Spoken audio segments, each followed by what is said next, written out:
Labdien, šeit Aneta no Spotlight LV. Pašlaik atrodamies Bungu skolā kopā ar Andžeju Graudu. Un varbūt jūs varētu pastāstīt, kā jūs pats kļuvāt par bundzinieku un kā jūs nonācāt līdz Bungu skolas atklāšanai? Par bundzinieku es kļuvu jau 7. klasē, kad man ļoti iepatikās bundzinieka amats kā tāds, jo šajā amatā drīkst sēdēt. Ja? Un, tas ir ļoti smieklīgi, taču toreiz man likās tāds nopietns aspekts, kāpēc izvēlēties tieši spēlēt bungas, jo kājās stāvēt man tik tiešām toreiz ilgi nepatīk.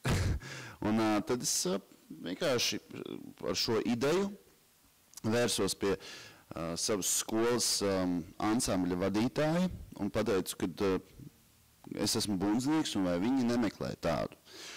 Un, protams, kad tajā meklē es apzinājos, ka es nezinu nevienu ritmu, pilnīgi nevienu. Un kad vienkārši man ir tā vēlme spēlēt, un, protams, ka viņi mani paņēma, un es atnācu uz pirmo mēģinājumu ar tādu šausmīgu vēlmi spēlēt, taču arī ar apziņu, kad es nemāku nevienu pašu ritmu, ko uzreiz diezgan ātri piefiksēja šī ansambļa vadītājs. Un tā vietā, lai mani padzītu projām, viņš man ļāva saglabāt vietu ansamblī un sāka mani bišķīt mācīt. Un tad vēlāk pamazām, ar šo sapni par bungošanu es augu un nonācu jau pie labiem skolotājiem un pasniedzējiem bungu, tādiem kā Guntars Lintiņš un Tāls Žibovskis, kas ir Latvijā jau zināmi bundznieki jau no seniem laikiem. Un pamazām laiks gāja uz priekšu un atradu un izveidoju pirmos ansambļus, pēc tam radās jau nopietnāki projekti, un tad man sāka aicināt jau citu projektu vadītāju, un tā es arī nonācu gan grupā Gamefast, pēc tam arī pie Gustavo un pie visiem pārējiem māksliniekiem, pie kuriem es spēlēju, jau mūsdienās. Bet galvenais tas, ka jums patīk tas, ko jūs darat, vai ne? Principā es nevaru nodzīvot nevienu dienu bez šīs apziņas par bungām, jo katra mana diena principā sākas un beidzas ar bungām un mūziku kopsumā. Un kas būtu tieši tavs iedvesmas avots mūzikā? Mans iedvesmas avots mūzikā ir mainījies laika gaitā, kāds tas bija pašā sākumā, kad es sāku spēlēt bungas. Tad tā bija rock mūzika un tie bija visādi 80. un 70. gadu slaveni rock mūziķi, tādi kā tur Deep Purple, Dio un Black Sabbath. Un tas bija sākums, un laikam ejot tās iedvesmas, protams, mainījās no cilvēkiem un mūziķiem, no kuriem es iespaidojos un ietekmējos un iedvesmojos.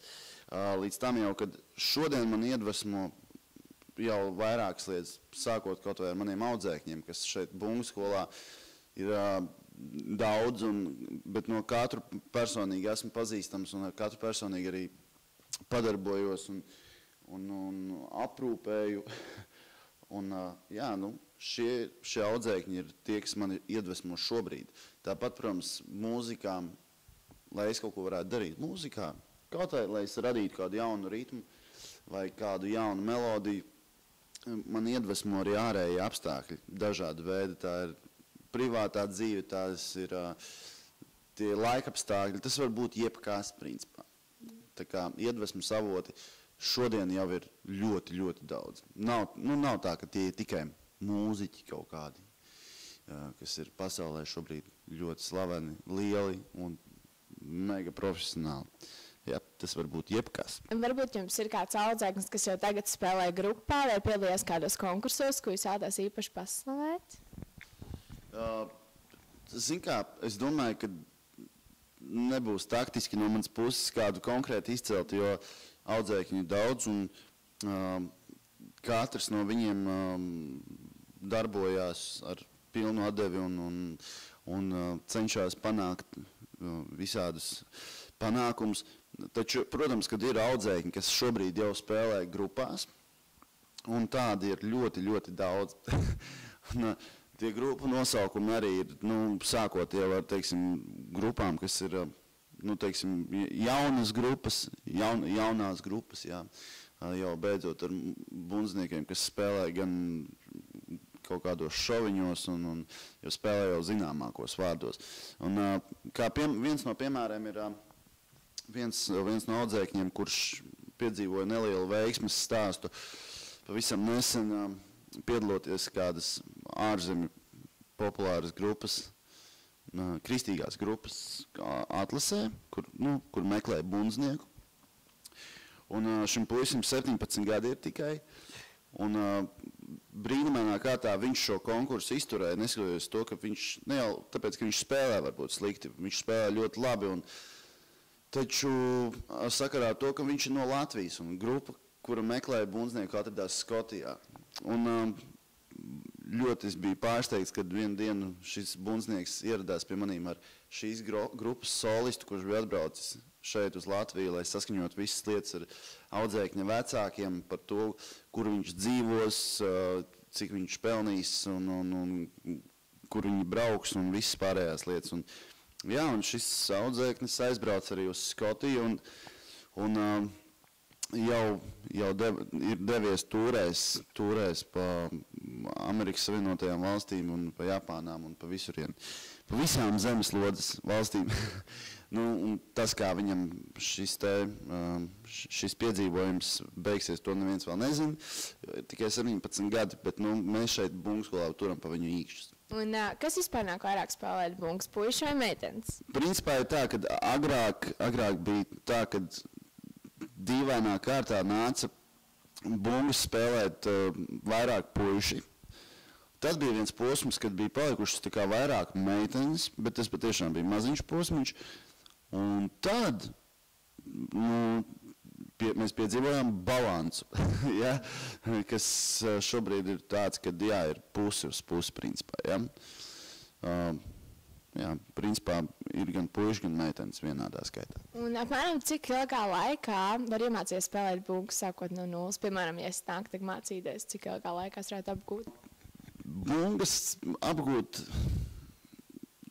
ir nereāli arī dzīves laikā, ja, jo, lai apgūtu bungu spēli, es pat nezinu, mūzikā nav tādu griestu, nav tāda punkta, ka tu esi nonācis līdz momentam, kad tu saproti, ka es esmu iemācījies spēlēt bungas, tā, ka bet jā, nav tāda konkrēta līmeņa. Ja tu vēlēsi vienkārši apgūt bungas, un tu vēlēsi spēlēt kādā grupiņā, vai tu vēlēsi piespēlēt kādiem citiem mūziķiem, es domāju, ka ja tu mācies šajā bungu skolā, un ja tu nāc ar vēlmi to darīt, tad to var izdarīt diezgan ātri. Tas varbūt prasīs kādu pusgadiņu jau, un tad tu jau varēsi spēlēt jau kādā ansamblītī, jau kaut ko mēģināt darīt. Kas ir svarīgākais apgūstot tieši bungu spēli? Svarīgākais apgūstot bungu spēli, tāpat kā jebkuru spēli, jebkura instrumenta spēli, jebkuru sporta spēli apgūstot, pati galvenā ir vēlēšanās. Tā ir vēlēšanās to darīt. Un pat cilvēki, kam varbūt nav, teiksim, iedzimta ritma izjūta vai muzikālā dzirde, bet ja viņiem ir vēlme to darīt, un viņi tiešām no sirds to vēlas, un viņi ievēro visus punktus, ko viņiem liek un piedāvā skolotāji, tad principā viņi var sasniegt arī rezultātus. Tad pati galvenā lieta un priekšnoteikums, lai spēlētu kādu no mūzikas instrumentiem, šajā gadījumā bungas, ir vēlēšanās. Varbūt jums būtu kāds novēlējums topošajiem mūziķiem? Topošajiem mūziķiem mans novēlējums varētu būt sasniegt to, ko jūs esat iecerējuši, spēlējot konkrēto instrumentu, un atrast savu vietu, tieši savu vietu mūzikā. Vai tā ir grupa, vai tā ir orķestris, varbūt tas ir vienkārši tie vakari ģimenes lokā, kur var padziedāt, vai draugu lokā, tusiņi, kur var paņemt vienkārši akustisko ģitāru un uzspēlēt. Arī tā var būt vieta mūzikā. Un novēlu ne tikai iemācīties un, teiksim, apgūt to lietu darīt, bet arī palikt tajā. Paldies jums par interviju, un es novēlu veiksmi gan jums, gan šīs bungas skolas attīstībā. Paldies!